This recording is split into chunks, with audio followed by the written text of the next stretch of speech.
Now, almost all of the information reviewed during the other portions of the presentation were about your benefits now as an active employee of the UC. Now, the next part of the presentation will be about those benefits you will receive after you leave the UC, your retirement benefits. Now, the UC's primary retirement benefits provided a strong foundation with costs shared by you and the UC. The voluntary savings programs and retirement planning resources give you the tools to save even more toward a financially secure future.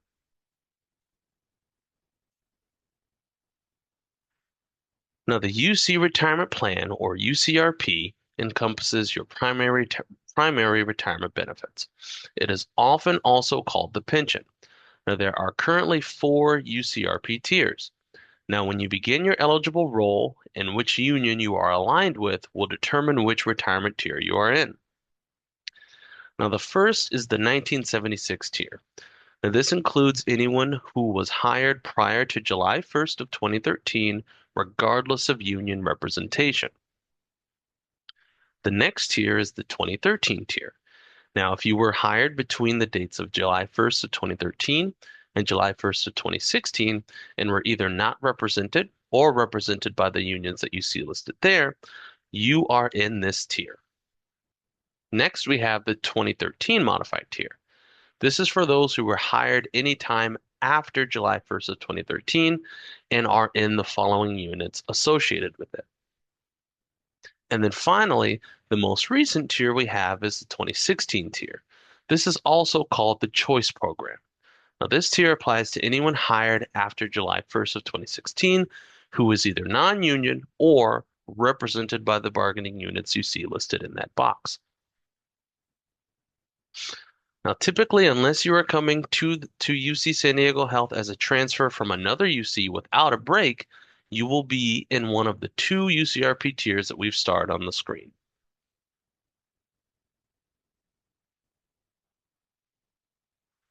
Now, there are some fantastic benefits to the UCRP. First and foremost, you will receive a lifetime monthly benefit. You've got that right. A thank you check from the UC for the rest of your life in retirement.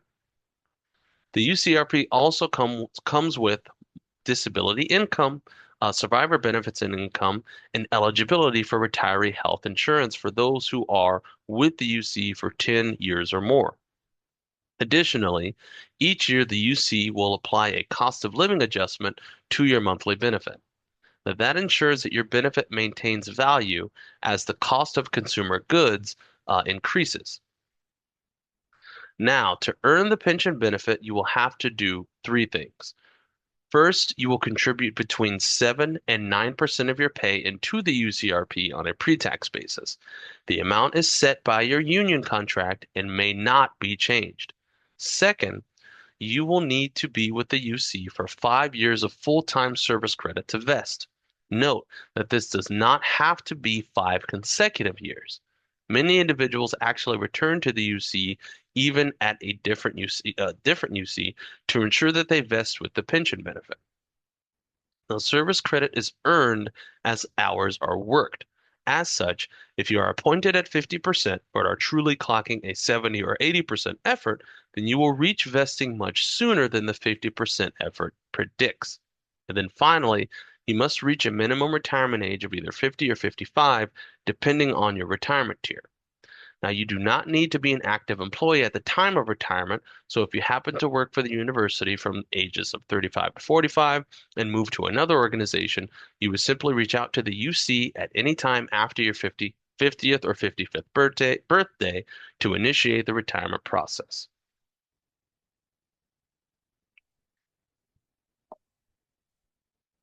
Now, the best part of the pension is that it is a defined benefit program, meaning how much you get in retirement from the plan is not based on market performance. Now, there are three components which go into the calculation of your monthly retirement income. These components are service credit, age, and highest average plan compensation, or what we call an HAPC. Now, though you do need to meet the minimum 5 years of UCRP service credit to vest, The longer you are with the UC, the higher your pension check will be.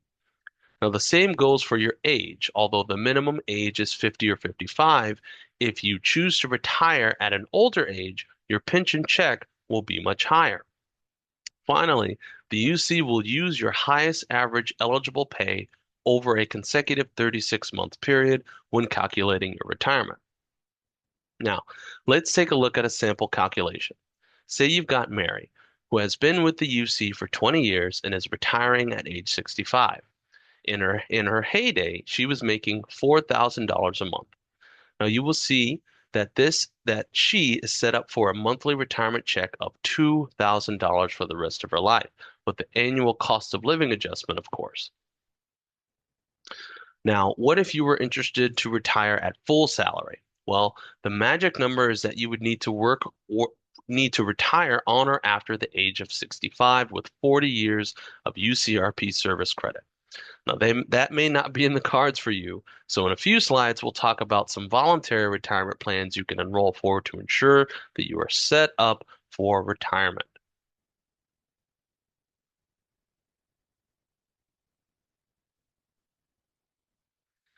Now, before speaking about the voluntary retirement programs, let's take a closer look at the choice program for which some of you may be eligible. Now, as a reminder, the 2016 tier or choice program is for those individuals who were hired after July 1st of 2016 and who are either unrepresented or represented in the following bargaining units of CX, K6, DX, IX, or RA. Now, if you are in a different union that was not just mentioned, the choice program does not apply to you. Now, those who are in the choice program will select between the traditional pension choice, which we just reviewed, or a 401k style savings choice option. Now, depending on which option is right for you depends on many factors, including your age, the length of time you expect to work at the UC, your personal financial situation, your investing style and risk tolerance, and how much retirement income you expect from other sources, such as Social Security. So, a quick review. The pension choice provides a defined benefit which is not based on market performance. You will contribute 7% of your salary on a pre-tax basis and will be vested after 5 years of full-time service credit. And then the funds in this account are not portable. The savings choice is a 401k style program with a match. Now you contribute also 7% into the plan, and the UC will contribute 8%. You heard that right. The UC contributes more into this plan than you do. Now, vesting is 1 year and based on your date of hire, so not accumulated based on your effort percentage like service credit. And then similar to a 401k, the savings choice is a defined contribution plan that lets you choose your own investments, which does make it subject to market performance. Now, this plan is also portable and you will draw from a balance in retirement. Now, going back to the pension choice, please be mindful that your pension benefit will be based on eligible pay up to the PEPRA limit, which is set each year in accordance with the Pension Reform Act. Currently, that limit is $159,773. Now, to keep this plan attractive, the UC will contribute money into a supplemental account on your behalf if you earn more than the PEPRA limit. So for faculty, an additional 5% of eligible pay is placed into that supplemental account. And for eligible staff, once the PEPRA limit is reached in the fiscal year, an additional 3% will be placed into that supplemental account. Now, you might consider the pension choice if you expect to work for the UC for most of your career and want predictable retirement income payments. Then you might consider the savings choice if you prefer to have more portable retirement benefit that you can later roll over into an IRA or another employer's retirement plan, and if you are comfortable choosing and managing your investments.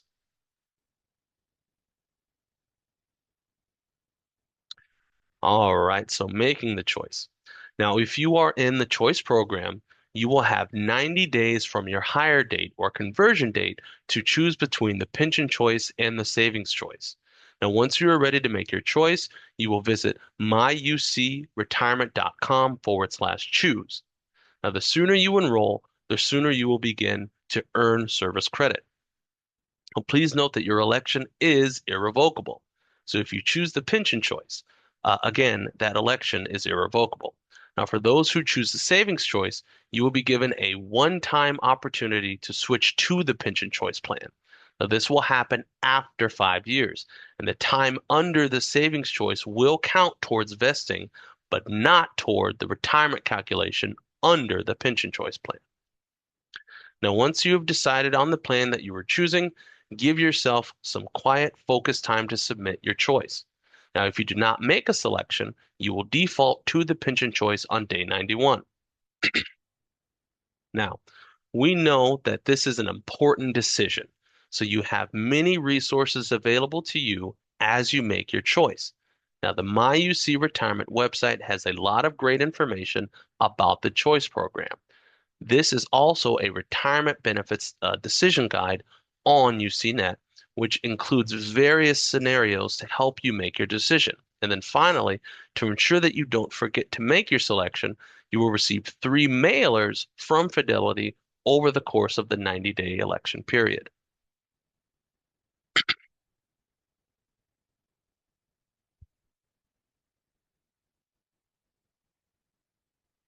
Now, as mentioned earlier, perhaps the benefits from the UCRP may not be enough to support your financial needs in retirement. But that's why you also want to consider participating in the voluntary retirement options, also called the Retirement Savings Plans or RSPs.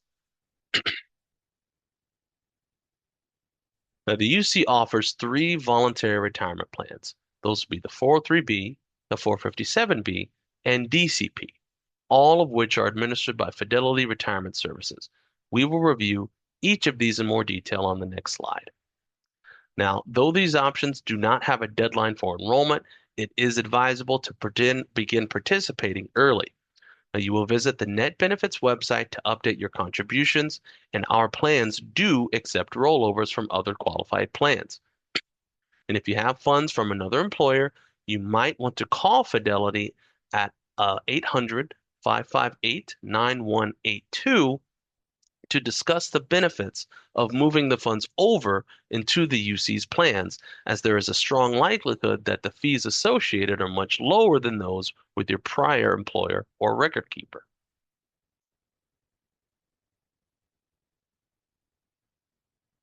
Now let's take a look at the plans in more detail. Now you are able to participate in both the 403B and 457B, Each of which allow you the ability to contribute up to $24,500 per year on a pre-tax or Roth basis. Yes, if you happen to have the financial wherewithal to do so, you can contribute $49,000 into these accounts to invest in your retirement and reduce your taxable income. Now, there is no match from the UC as the university benefit lies within the pension and savings choice programs, and for that reason, there is no vesting schedule. Now, the monies and all investment earnings are yours from day one. There are, however, some differences between the two plans relating to loans and withdrawals. Whereas the 403B allows you to take a loan from your plan, for example, as a down payment to purchase a home and pay yourself back, the 457B does not have a loan provision. And if you are looking to have access to your funds after leaving the UC before retirement age, then you may want to choose the 457B, which allows you to take withdrawals after leaving the UC without penalty. Now, the 403B does not allow for withdrawals without a penalty. Now, next we will review the DCP or defined contribution plan. Now, if you have recently transitioned into a career role, then you may have been a safe harbor participant in the DCP as a temporary or per diem employee. Now, in lieu of payroll taxes, you contributed 77.5% of your salary on a pre-tax basis into the DCP. Now, those funds are still yours to invest as you wish, but cannot be transferred into another plan while you are still an active employee at the university. For all others, there is an option to defer money into the voluntary DCP on a post-tax basis Up to $72,000 for 2026.